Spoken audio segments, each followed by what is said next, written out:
Yo, what's going on, guys? It's Max Clausen, the birthday boy, the birthday wolf, however you want to say it.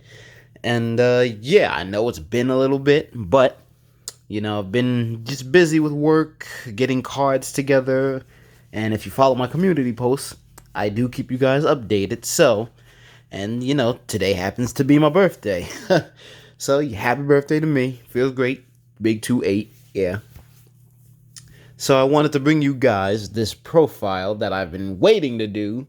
And when I saw it the first time, I was like, yo, that's actually a crazy way to play this deck. And you can see that it's Runic for hire. See the pun there. But anyway, just wanted I know you guys have seen this kind of profile like at a WCQ or NAC or however, just the big Yu-Gi-Oh regionals and stuff like that, and it's either this deck or mixed with sprites, and I don't want to play the sprites because I don't care for them. I don't like them like that. So just pure Runic for hire. So we're gonna be showing you my take on the deck personally. This is a first draft, so I don't have two cards. I don't have a third Donner, and I don't have the hammer card. I missed that card when ordering my stuff, but plan to take this to locals. You can see how I do with it, and I will keep you guys informed should I go undefeated with it. And thanks to testing last night with my boy Kamon and another friend of ours, this deck does have it's pretty powerful. So anyway, just gonna get into the main and extra. There's no side because I do plan to take this to a local. So let's jump into this profile. First off, with our for hires, we're gonna start with our big boys and girl. One Rafale, the champion for hire. The one Wiz, Sage for hire.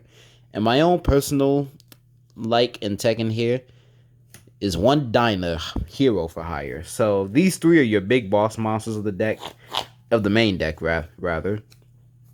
And a lot of the Runic for hires do only play these two, but I wanted to play Dyna because I like Dyna. Dyna's a pretty good monster, so their effects are all in this way. Rafale is your monster effect activation negator. Wiz is your spell and trap card or effect negator. And Dyna is just a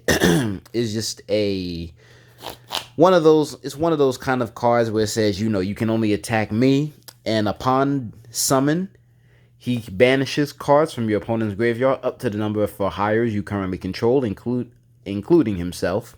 So this is great to manipulate your opponent's graveyard. Get things you don't want them to have in there that they can't really easily recover. And plus, you can go into all three of these things very easily. So why not? But and if you're playing this deck the proper way, you just take Dyna out and replace it with other stuff in the main deck. But for me, I play him because I like him. Next, we have our Seal, Strategist for hire, the 3 Beat, the 1 Dumper, the 3 Rex, and the 1 Philo. So all of these, except for Rex, share the ability that once per turn you can special summon a for hire from your hand and then get an additional unique effect. Seal will add any for hire from your graveyard back to your hand, so he's your constant recycler. Beat is your rota for the entire deck. Dampa is your face-up card destruction. And Philo will monster reborn a for hire back from the graveyard. Rex, actually, the most important boy in here. Just look how cute he is. He'll, on summon, add you any for hire spell or trap card, which will be, the only 3 you play. And he has a grave effect by quick effect that you can banish him and target any for hire in your graveyard and special summon it to the field. So during your opponent's turn, you can proc off Beat, you can proc off Seal, Philo, and most importantly, you can proc off Dampa to destroy a card and, stop your opponent. Or summon back any of your big monsters, get Rafale's... Oh, I also didn't talk about Rafale's actual effect. My bad. So, Rafale on summon will excavate cards up to the number for hires you control, except himself. and you can add any one of those cards to your hand. Wiz, I also forgot that one. On summon, gains you life points for every fur hire you control, aside from herself. So these two, with Rex's effect, you can get Rafale's mill excavation effect on your opponent's turn, or Wizard's life point effect in time. And you can proc off Diamond's effect too to disrupt their place. That's it for hire monsters and all the monsters we play in the deck.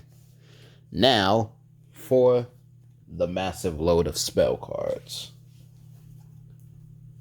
First up, we are going to be playing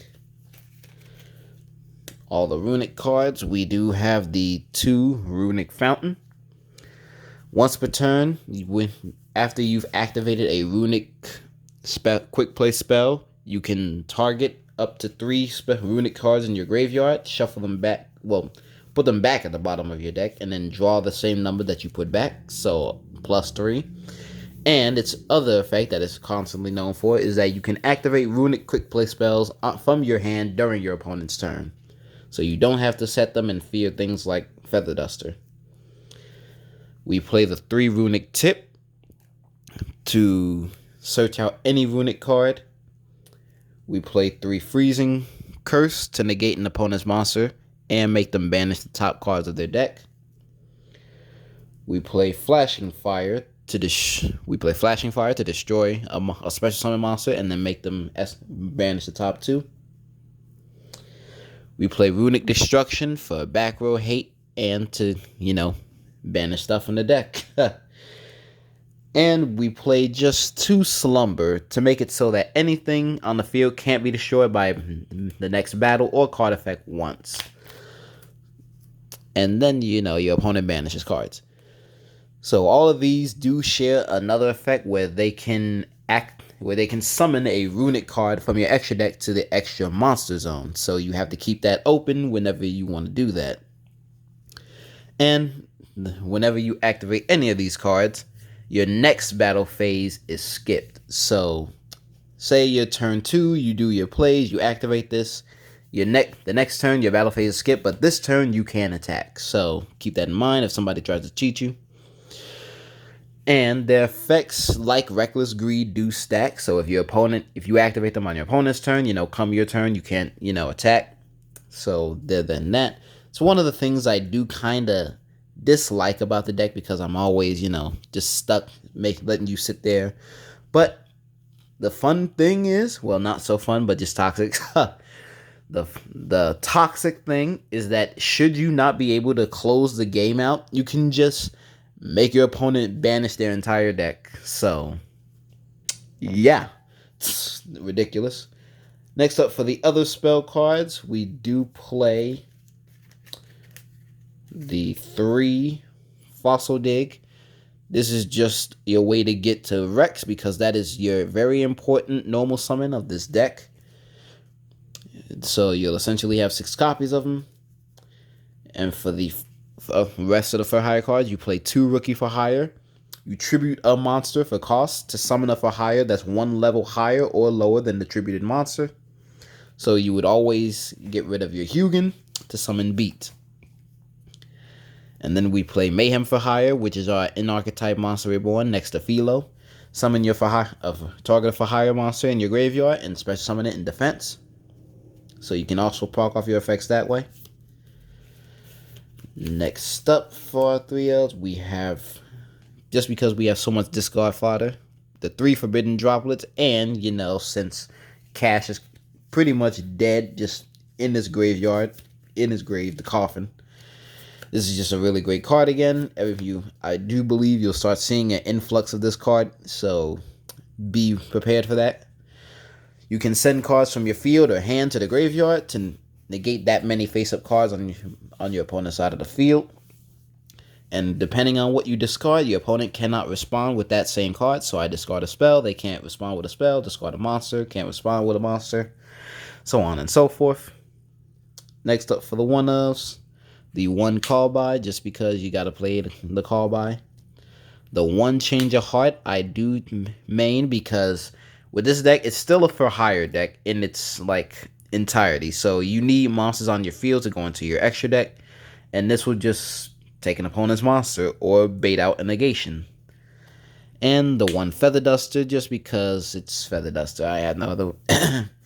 I mean, you can change this out for mind control, so you know you have two ways of getting a monster. So mind control, Feather Duster, however you want to do it. That's it for the main deck. That is a 40 entirely. Next up, we go into the extra deck. Now again, keep in mind, I don't have a third Donner. I'll probably get that when I go to locals, but here's the extra deck that I put together for it, just for that. The 2 Hugin. On summon, you have to discard a card and then add Runic Fountain to your hand. That's pretty much all she's really good for.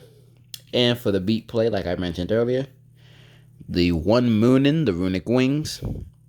At the end phase, you gain life.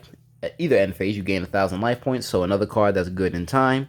And should your set card or a Runic card be targeted by your opponent's card effects, including yourself, you can banish it to negate that activation, and if you do, destroy it.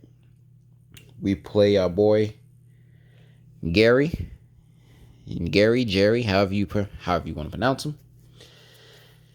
And I do have the boy Frecky. You know, if you have one good boy, you gotta have another one.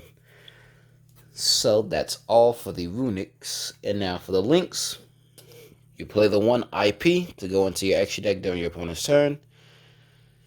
The 2 Donner, Dagger for Hire, which should be 3, but you know, got to get the third one at some time. Also, the Euro print, if you can tell from the video. Look at it, so dark. Very nice. Donner's effect is you can tribute a monster. You can target a monster on your field and one on your opponent's field and destroy them. And it has another effect where you tribute a monster to summon a for hire from your hand or graveyard. And if you tribute a link monster, you can summon another such monster from either place. So, tribute herself, summon your for hire monsters back from your hand or graveyard, and then just continually climb from there. I play the 1 Dark the Dark Charmer, the 1 Nightmare Unicorn, our 2 Big Boy Folgo Justice for Hire. On summon, depending on what you use for him, which requires 3 monsters of different types. If you use 3 different, whenever you summon him, depending on what you summon, you can summon a different type of for hire from your deck. So if you use the Beast Warrior, and the Warrior, you can summon a Dragon, a Reptile, Spellcaster, you know, whatever you got in your deck. We play the 1 Scareclaw. Just all these are generic, so you can just go into them easily. The 1 Appaloosa, Bow of the Goddess. And the 1 Jump Scare Underworld Goddess. So that's going to be it for this Runic for Hire deck profile. I love saying that. Let me know what you guys think. If you like my little additions that, you know, just a placeholder for things I don't currently have yet, or you know, how you think this deck is overall. I know it's at the end it's very toxic when you have to resort to like banishing your opponent's deck to end up winning the duel. But you know, what can you do after they've gotten rid of everything? You've got not really much else to do. So that's just how Konami really printed the cards. They didn't have to add the banishing stuff to them, but they did. So blame Konami, not the player. That's what I'm gonna start saying now. So anyway, you know, hope you guys enjoyed this video. If you did, be sure to leave the video a like, subscribe for more of my content. More is coming on the way. My next profile is actually going to be, I'm going to be working on either my virtual world or my branded deck. So let me know what you guys want to see down in the comments below. But again, thanks for watching the video. Happy birthday to me. You know, this video was for me and for you guys. And, you know, show me some love by hitting subscribe. We're almost at 200. Maybe we can make it a 3 by the end of the year. You know, who knows? But and more duel videos are on the way, so be on the lookout for that too, guys. Anyway, thanks for watching, and I will see you all in the next video. Take care.